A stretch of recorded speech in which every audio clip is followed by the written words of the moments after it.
여러분, 성경에서 야곱이라고 하는 이름이 등장하면은 항상 이 야곱이라고 하는 개인을 얘기하기도 하지만 이스라엘이라고 하는 한 족속을 상징하는 표현이 야곱이라고 하는 이름입니다. 우리가 아는 것처럼 야곱은 12아들이 있었어요. 그리고 야곱의 이 12아들이 이스라엘의 12지파가 되어서 이스라엘이라고 하는 한 나라를 구성하는 기본 틀이 되었죠.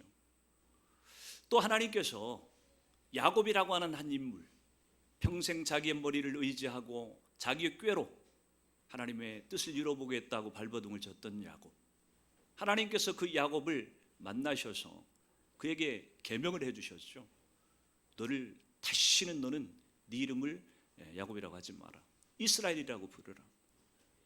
여러분, 하나님께서 이 야곱이라고 하는 한 사람을 택해서 이스라엘이라고 하는 이 거대한 한 민족을 만들어 가셨는데, 오늘 이 이사야 43장 본문이 등장하는 43장 1절 말씀을 보면은 1절에 3절이 그렇게 시작을 하고 있어요.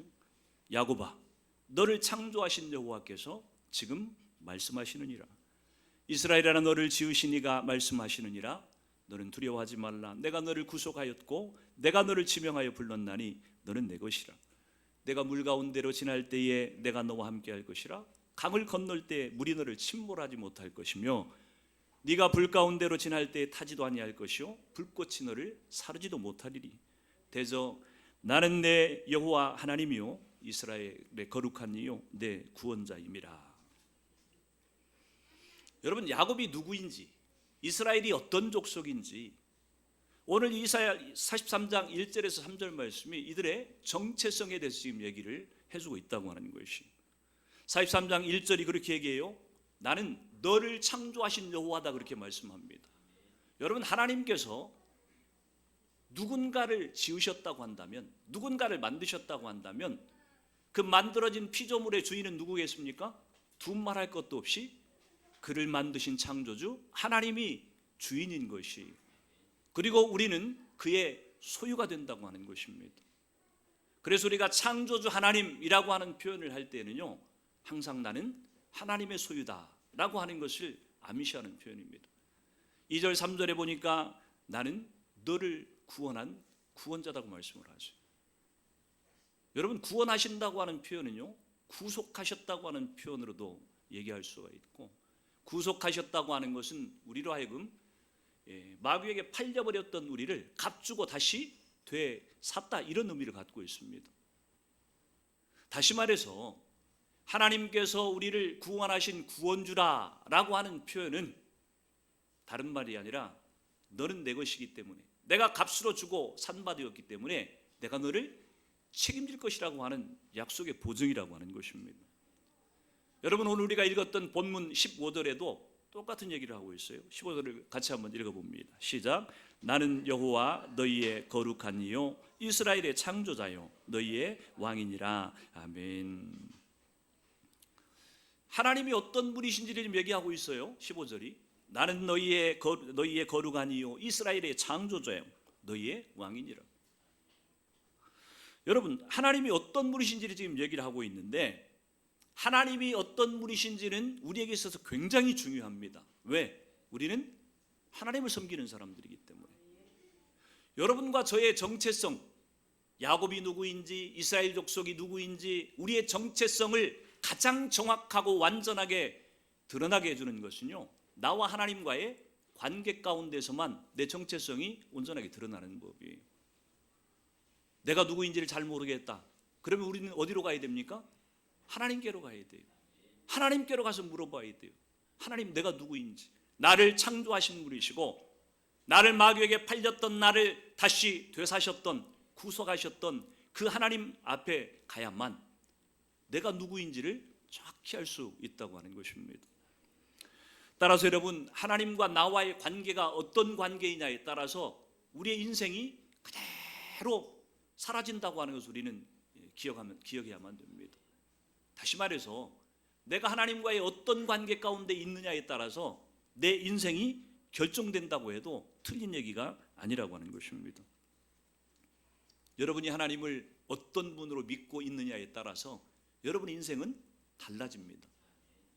하나님이 별 볼 일 없는 분이고 무능력한 분이고 내 삶에 개입할 수도 없고 아무런 도움을 줄 수 없는 분이라고 생각한다고 한다면, 그런 믿음을 내가 만약 갖고 있고 나와 하나님 사이의 관계가 만약 그런 관계라고 한다면 내 인생은 소망이 없어요.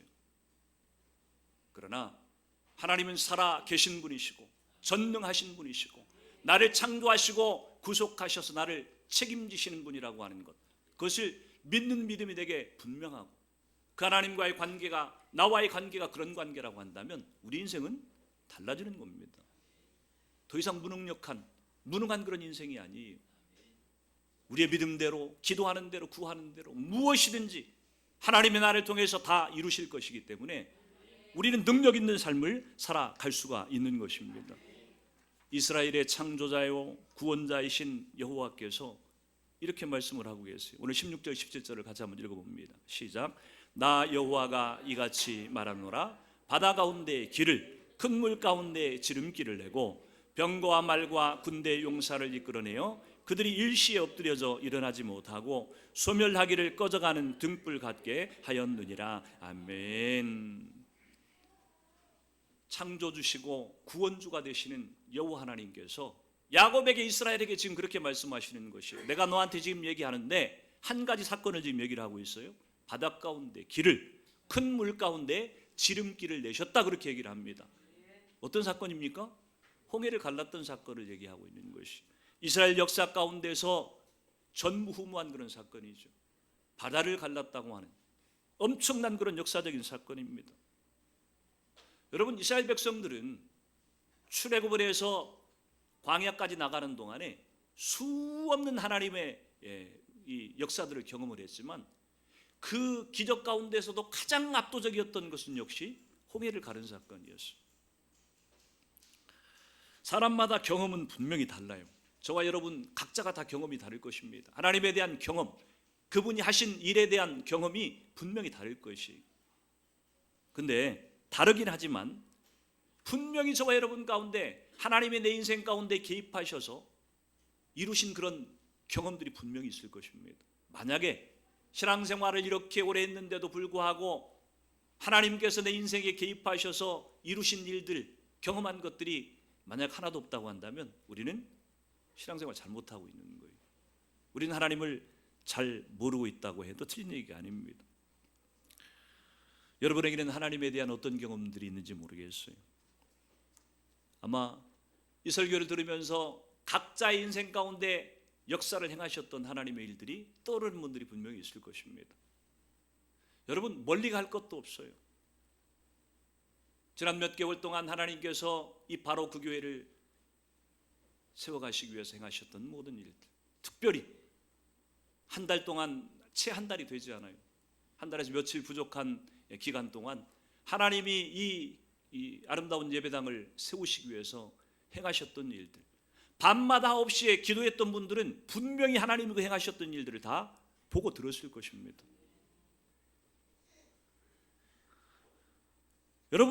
여러분에게는 그것이 혹 생소한 일이고 처음 겪는 일이라고 생각할지 모르겠지만 저는 최소한 3번째 경험입니다. 예배당을 세우면서 하나님이 행하셨던 놀라운 역사들을 저는 적어도 3번은 경험을 했어요. 중국 청도에서 개척을 할 때, 첫 번째 교회를 세울 때, 두 번째 교회를 세울 때, 그리고 또 여기에서 교회를 세울 때 하나님이 계속해서 저에게 보여주신 것이기 때문에 저는 사실 생소하지가 않아요. 이게 너무 당연한 것이고 너무 마땅히 하나님의 행하실 일을 제가 기대했던 것들이고 제 기대에 하나님은 정확하게 부응하셨다고 하는 것을 보여준 사건이 이 한 달 동안의 시간이었습니다. 아무튼 간에 하나님께서 지금 야곱을 향해, 이스라엘을 향해서 그렇게 얘기를 하고 있어요. 18절을 한번 볼까요? 18절 시작. 너희는 이전 일을 기억하지 말며 옛날 일을 생각하지 말라. 홍해를 갈랐던 이스라엘 역사 가운데 전무후무했던 어마어마한 하나님의 기적의 역사였던 홍해가 갈라진 이 사건, 그 사건을 말씀하시면서 하나님이 지금 뭐라고 말씀하시냐면 너희는 이전 일을 기억하지도 말고 생각하지도 말라, 그렇게 얘기를 하고 있습니다. 무슨 얘기예요? 하나님이 너희들 홍해 기적을 행했던 것들 다 잊어버려도 된다, 이런 말씀하고 있는 것입니까? 아니요. 그런 얘기를 하고 있는 것이 아닙니다. 오늘 43장 19절에서 20절이 무엇 때문에 그 말씀을 하고 있는지를 말씀하고 있어요. 같이 한번 읽어봅니다. 19절 20절 시작. 보라, 내가 새 일을 행하리니 이제 나타낼 것이라. 너희가 그것을 알지 못하겠느냐? 반드시 내가 광야의 길을 사막의 강을 내리니 장차 들짐승 곧 승냥이와 타조도 나를 존경할 것은 내가 광야의 물을 사막의 강들을 내어 내 백성 내가 택한 자에게 마시게 할 것임이라. 아멘. 하나님께서 이전에 행하셨던 어마어마한 역사와 능력의 사건들을 하나님은 잊어버리라고 얘기를 해요. 왜요? 내가 더 큰 일을 행할 것이기 때문에. 내가 더 큰 새 일을 너희에게 행할 것이기 때문에 너희는 이전 일을 기억도 안 날 만큼 새로운 일들을 내가 행할 것이기 때문에 하나님이 그렇게 말씀하고 있는 거예요. 여러분 옛날 연세가 많으신 분들은 경험하셨겠지만 호롱불을 켜던 시대에는요, 촛불 하나만 켜도 어마어마하게 밝았어요. 근데 촛불을 켜다가 어느 날 전기가 들어오고 나니까 촛불이 보입니까? 생각도 안 나요. 호롱불, 촛불 이런 빛은 생각도 안 나. 전등빛이 너무 밝으니까. 여러분 이 밝은 전등빛도 저 태양빛 앞에 갖다 내놓으면 보일 것 같아요? 전혀 보이지 않아요. 무슨 얘기냐면 하나님께서 우리 인생 가운데 과거에 행하셨던 수많은 사건들, 하나님의 능력으로 행하셨던 일들, 너희들 그것들 생각도 나지 않을 만큼 앞으로 내가 너희 인생 가운데, 바로 그 교회 가운데 내가 새로운 일을 행하실 것이다, 하나님이 그렇게 말씀을 하셨다고 하는 것입니다. 근데 여러분 그 새 일이라고 하는 게 뭐예요? 본인이 이렇게 얘기를 하고 있죠. 광야의 길을, 사막에 강을 내겠다, 그렇게 얘기를 해요. 물론 문자적으로 본다고 한다면 풀 한 폭이 나지 않는 그런 사막, 망망대해 같은 그 사막에다가 길을 내시겠다. 아스팔트 쭉 뻗은 길을 내겠다. 아니면 물 한 방울 없는 그런 사막에다가 하나님이 나무가 풀이 자랄 수 있는 강이 흘러가게 만드시겠다. 대단한 일이죠. 문자적으로만 봐도 대단한 일이에요. 근데 하나님께서 이 말씀을 하시고 계시는 이유가 뭐예요? 광야의 길을 내고 사막의 강을 내시겠다고 하는 것, 놀라운 일이라고 하는 것입니다. 여러분 하나님께서 우리 가운데 어떤 놀라운 일을 행하실 때 우리는 자칫 하나님이 이루시는 그 일 자체에 우리의 시선을 빼앗기기가 쉬워요. 예를 들면 그렇습니다. 기도를 했더니 그냥 이빨이 금이빨로 바뀌었다. 이런 걸 보면 사람들은 와, 대단하네. 얘가 아파서 오늘도 기도를 했지만 누구를 질병을 갖고 있는 분을 위해서 기도를 했더니 하나님께서 그 질병을 깨끗하게 치료하셨다. 놀라운 일이죠. 탄성이 나올 만한 그런 일들입니다. 근데 여러분 하나님께서 우리 가운데 무슨 일을 행하셨을 때는 하나님 행하신 그 일 자체가 중요한 것이 아니라 그 일을 통해서 하나님이 우리에게 말씀하시고자 하는 의도가 무엇인지 우리는 볼 수 있어야 돼요. 그것들을 읽지 못하면요, 우리는 하나님의 어마어마한 역사를 매일 보고도 우리는 시험에 들게 되어 있고요, 엉뚱한 대로 가게 되어 있다고 하는 것입니다. 그리고 중요한 것은 사건이 아니에요. 하나님이 이를 이루신 사건이 아닙니다. 그 사건을 통해서 하나님이 우리에게 깨닫게 하시고 보게 하시고 듣게 하시는 하나님의 메시지가 뭔가를 들을 수 있어야 된다고 하는 것입니다. 오늘 본문도 마찬가지예요. 사막에 강을 만들어서 지금 뭘 하시겠다는 겁니까? 동산을 많이 일구어 가지고서 과일 수많은 과일들을 거기에 나게 해가지고 그렇게 먹이시겠다고 하는 그런 얘기? 아니요.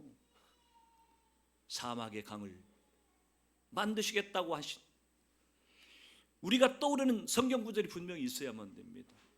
요한복음 7장에 보면은 37절 38절에 그렇게 얘기를 해요. 명절 끝날 곧 큰 날에 예수께서 서서 외쳐 이르시되 누구든지 목마르거든 내게로 와서 마시라. 나를 믿는 자는 성경의 이름과 같이 그 배에서 생수의 강이 흘러나오리라 하시니. 사막에 강을 만드신다고 하는 것은요, 아무것도 없는 불모지에 물 한 방울 없어서 생명이 존재할 수 없는 그곳에 하나님께서 생명수를 공급하시겠다고 하는 얘기예요. 죄로 인해서 사단의 꾀임에 빠져서 불행한 인생, 힘들고 고통스러운 인생을 살아가고 있는 저와 여러분들에게 누가요? 예수님께서 오셔서 누구든지 목마르거든 내게로 와서 마시라.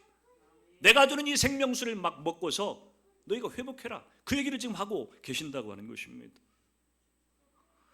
여러분 39절에 보면은 이 말씀, 누구든지 목마르거든 내게로 와서 마시라, 이 말씀 하신 것을 예수님이 그렇게 해석을 해주고 계세요. 이는 그를 믿는 자들이 받을 성령을 가리켜 말씀하신 것이라. 아멘. 예수님께서 이 땅에 오신 것은요, 저와 여러분의 죄를 해결하기 위해서 십자가에 죽으시기 위한 것이기도 했고, 죽으시고 난 뒤에 3일 만에 부활 승천하셔서 사망 권세를 깨뜨리시고 이기셨다고 하는 것을 우리에게 보여주기 위한 것도 맞습니다. 근데 예수님께서 궁극적으로 최종적으로 우리 가운데 오셔서 하시고자 했던 일이 있다고 한다면, 저와 여러분에게 생명수를, 생명의 물을 허락해 주셔서 우리를 회복시키시고 살리시기 위해서 오셨다고 하는 것입니다. 근데 그 생명의 물이 어디로부터 공급된다고요? 내가 너희에게 성령을 부어줘. 성령을 우리 가운데 부으셔서 그 성령으로 말미암아서 우리에게 생명수를 공급하시겠다고 약속하신 것입니다. 따라서 여러분, 성령을 받지 못하면요, 아직 예수교에 입문하지도 못한 사람이라고 해도 틀리지 않습니다. 만약 우리가 성령을 받지 못했다고 한다면, 성령께서 주시는 그 생명수를 공급받지 못했다고 한다면, 우리는 예수 믿는 게 아니에요. 종교 생활하고 있는 것이. 다른 종교하고 다를 바가 없어요. 열심히 교회 나가서 지극정성으로 하나님을 만족시켜 드리면 하나님이 이런 나를 긍휼히 여기시고 나한테 천국에 보내주시겠지. 내 삶에 복을 주시겠지. 다른 종교하고 다를 바가 없어요. 그러나 하나님께서 우리 가운데 이 성령 이분을 보내신 것은요, 우리의 회복이 다른 것으로 말미암지 않고 오직 예수 그리스도로 말미암아 부어지는 생명의 물을 통해서만 우리가 회복될 수 있다고 하는 것을 보여주기 위한 것이라고 하는 겁니다. 그 예수님은 늘 우리를 향해서 추청하고 계세요. 누구든지 목마르거든 내게로 와서 마시라. 여러분, 갈증을 느끼지 않는 사람은 물을 마시지 않습니다. 당연한 거 아니에요? 여러분이 지금 이렇게 예배를 드리고 있는데 목이 말라요. 그럼 예배 끝나자마자 가서 물을 마실 겁니다. 그렇죠? 근데 갈증이 안 느껴져. 그러면 물을 마실 필요를 느끼겠어요? 안 느낍니다. 물 박사라고 하셨던 주기환 박사님, 돌아가신 분인데 그분이 그렇게 해석을 해요. 우리는요, 물을 많이 마시라고 하면 물이 몸에 좋다, 물을 많이 마셔라, 하루에 2리터는 마셔야 된다, 이렇게 얘기를 하면은 사람들이 그렇게 반응을 한답니다. 나는 별로 물 마시고 싶은 생각이 안 드는데요. 물이 먹고 싶어야 먹죠. 근데 그분이 그렇게 얘기를 해요. 의사가 그렇게 얘기를 해요. 우리가 물을 먹어버릇하지 않으면요, 우리에게 이 물을 먹고 싶다고 하는 갈증을 느끼게 하는 그런 기관이 자꾸 쇠퇴한답니다. 그래서 느껴지지 않는데요, 갈증이. 그러니까 물을 안 먹으면 안 먹을수록 물 먹고 싶은 생각이 안 느껴진답니다. 근데 물을 자꾸 먹어버릇하는 사람은요, 한번 보세요. 물을 많이 먹는 사람이 계속 먹지, 물을 안 먹던 사람이 갑자기 많이 먹지 않아요. 물을 먹는 사람은 계속 물을 먹습니다. 근데 물을 안 먹는 사람은요, 하루 동안 물을 안 먹어도 별로 문제를 느끼지 못한다고 하는 것입니다. 영적인 목마름이라고 하는 것이 바로 그런 거예요. 성령을 통해서 우리가 이 생명의 물을 늘 공급받고 그 물을 통해서 풍족함을 경험한 사람들은 갈증을 느끼게 되어 있어요. 목마름을 느끼게 되어 있어요. 성령께서 단 한순간이라도 우리에게 역사하시지 않으면 살 수 없다고 하는 갈증이 우리 가운데 생기게 된다고 하는 것입니다. 사랑하는 성도 여러분, 여러분에게 이 영적인 목마름을 느끼게 하실 때에 망설이지 말고, 두 번 생각하지도 말고, 정말 과감하게 결단하고 늘 예수님께 나가는 분들 되기를 축복합니다. 왜냐하면 천국은 침노하는 자에게 임하는 것이기 때문에 그래요. 가만히 있는데 하나님께서 우리에게 생명수를 주시는 게 아니에요. 영적인 목마름, 사모함을 가지고 하나님 앞에 나와서 부르짖는 자에게 하나님 은혜를 베푸시는 것이, 여러분, 하나님께서 우리에게 이렇게 성령을 보내셔서 우리로 하여금 생명수를 공급해 주시고 우리로 하여금 풍성한 삶을 회복시키고 난 다음에 뭘 하려고 우리에게 이런 일을 행하실까요? 최종적인 목적이 뭘까요? 오늘 이사야 43장 21절을 같이 한번 읽습니다. 시작. 이 백성은 내가 나를 위하여 지었나니 나를 찬송하게 하려 함이라. 아멘. 여러분, 하나님께서 저와 여러분을 창조하신 목적이 있어요.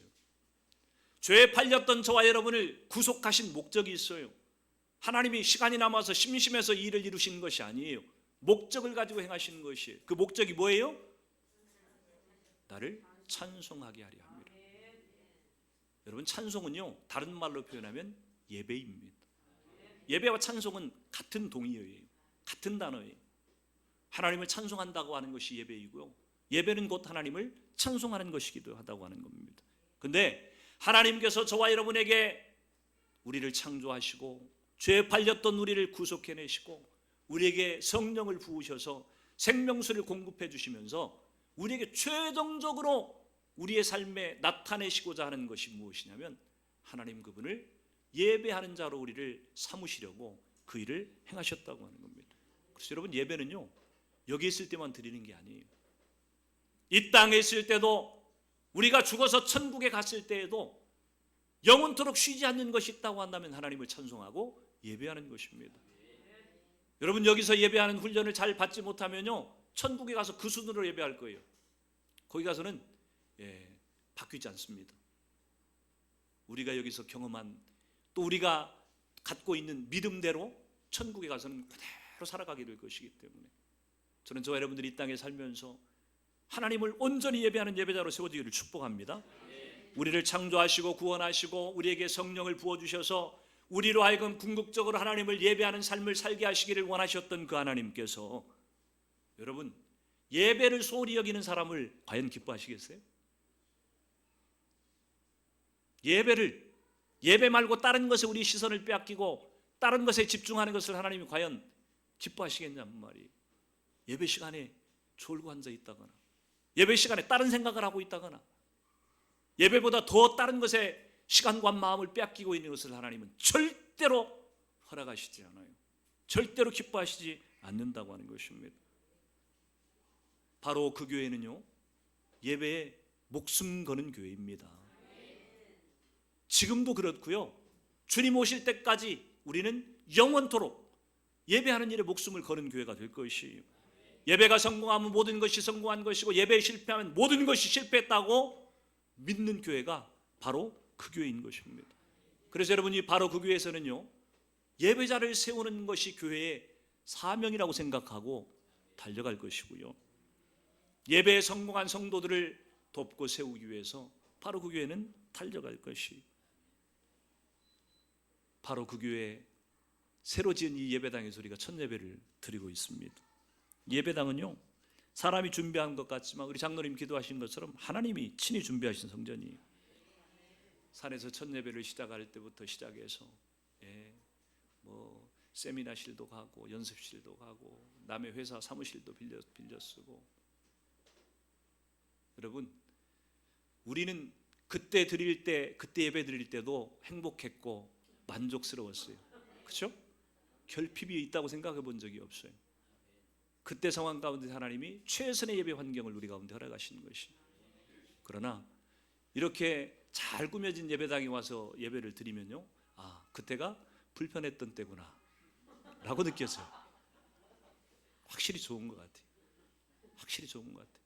마이크도 좋고 에어컨도 쾌적하고 모든 것들이 좋아요. 여러분, 여기까지 오는데 몇 달 걸렸어요? 딱 4달 걸렸습니다. 4월 18일이었죠. 부활주일. 산에서 첫 모임을 했던 때부터 시작해서 딱 한 4달 정도 지금 걸린 것 같아요. 보니까. 시간도 4달이 걸렸지만 비용도 만만치 않게 들었어요. 여러분, 아직 최종적인 결산은 아직 해보지 않았지만 약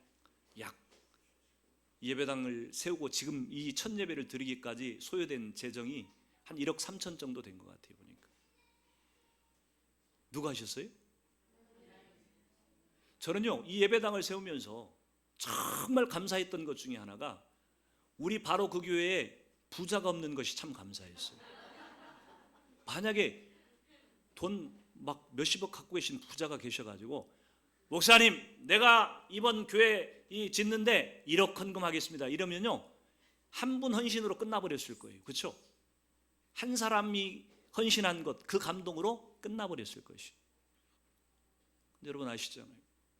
매일 밤 우리는 기도하면서 하나님이 우리의 필요를 어떻게 하루하루 채워가셨는지 우리는 한두 사람이 아니에요. 우리 교회 사람만이 아니에요. 바로 그 교회를 하나님이 세워가시는 일에 관심을 갖고 있는 기도하고 있는 수많은 사람들을 통해서 십시일반 헌금되어진 돈이 1억 3천이었어요. 하나님의 기적의 역사를 매일매일 우리가 봤다니까요. 하나님의 공급하심을 매일매일 체험했다니까요. 근데 그게 누구의 기도를 통해서 이루어진 겁니까? 여러분의 기도를 통해서 이루어진 거예요. 우리의 기도를 하나님이 들으시고 응답하셨다고 하는 것입니다. 그래서 여러분 우리는 이 예배당을 좀 자랑스러워해도 괜찮아요. 왜? 내가 한 것이면 자랑하면 팔불출이 되는데 하나님이 하셨는데 우리 하나님을 자랑할 만해요. 하나님이 하셨습니다. 하나님이 예배당을 세우셨습니다. 이 아름다운 공간을 하나님이 창조하셨습니다. 얼마든지 우리는 자랑할 만하다고 하는 것입니다. 근데 여러분 절대 잊지 말아야 될 것이 한 가지 있어요. 이 아름다운 예배당이 필요한 이유가 뭐예요? 예배하기 위해서예요. 예배하기 위해서. 이 두 가지가 바뀌면 안 돼요. 예배당이 아무리 아름답고 아무리 대단한 일을 하나님이 이루셨다고 해도 이 예배당이 필요한 이유는 딱 한 가지예요. 하나님 앞에 더 잘 예배드리기 위해서라는 것입니다. 여러분 우리 몸의 육체라고 하는 것은요 우리의 영혼을 담는 그릇이에요. 그렇죠? 그래서 몸도 영혼도 다 중요해. 몸이 아프면 우리의 이 영혼도 피폐해집니다. 그렇죠? 힘들어져요. 삶의 질이 떨어져. 몸이 아프면. 예배당을 지으면서 그런 생각을 했어요. 이 예배당이라고 하는 것은 우리의 예배를 담는 그릇과 같다 하는 그런 생각을 해봤어요. 그릇은 목적물을 담기 위해서, 내용물을 담기 위해서 그릇이 존재하는 것이지 그릇을 위해서 다른 것이 존재해서는 안 된다고 하는 것입니다. 따라서 우리는 아름다운 예배당과 하나님 앞에 드리는 예배 둘 중에 하나를 만약 선택하라고 한다면 두말할 것도 없이 우리는 예배를 선택해야 돼. 예배자로 서는 것을 귀히 여겨야 된다고 하는 것입니다. 하나님이 이 예배당을 없애고 또다시 어디 산에 가서 예배를 드리게 한다고 할지라도 우리는 예배는 할 수 있어야 돼요. 그렇죠? 그게 예배자예요. 환경이 갖추어지고 여건이 좋으니까 하나님 앞에 예배할 수 있고 만약 그런 예배가 예배라고 한다면 제가 전에 섬겼던 교회가 훨씬 더 좋은 환경 만들어 놓고 왔어요. 역대하 7장 11절에서 16절에 보니까요 솔로몬이 예루살렘 성전을 건축하고 나서 하나님 앞에 기도하는 내용입니다. 한번 잘 들어보세요. 제가 읽어볼게요. 솔로몬이 여호와의 전과 왕궁 건축을 마치고 솔로몬의 심중에 여호와의 전과 자기의 궁궐에 그가 이루고자 한 것을 다 형통하게 이루니라. 밤에 여호와께서 솔로몬에게 나타나사 그에게 이르시되 내가 이미 내 기도를 듣고 이곳을 택하여 내가 제사하는 성전을 삼았으니 혹 내가 하늘을 닫고 비를 내리지 아니하거나 혹 메뚜기 떼들에게 토산을 먹게 하거나 혹 전염병이 내 백성 가운데 유행하게 할 때에 내 이름으로 일컫는 내 백성이 그들의 악한 길에서 떠나 스스로 낮추고 기도하여 내 얼굴을 찾으면 내가 하늘에서 듣고 그들의 죄를 사하고 그들의 땅을 고칠지라. 이제 이곳에 사는 기도에 내가 눈을 들고 귀를 기울이니 이는 내가 이미 이 성전을 택하고 거룩하게 하여 내 이름을 여기에 영원히 있게 하였습니다. 내 눈과 마음이 항상 여기에 있으리라. 아멘. 예루살렘 성전은 하나님께서 솔로몬을 통해 지키 하신 최고의 그런 성전이었어요.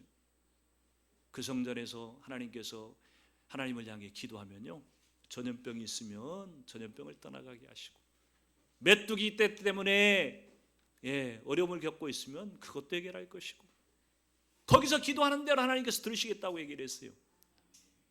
근데 여러분 착각하지 마십시오. 하나님은 솔로몬이 지은 성전 때문에 복을 주신 것이 아니었어요. 전제가 있어요. 전제가.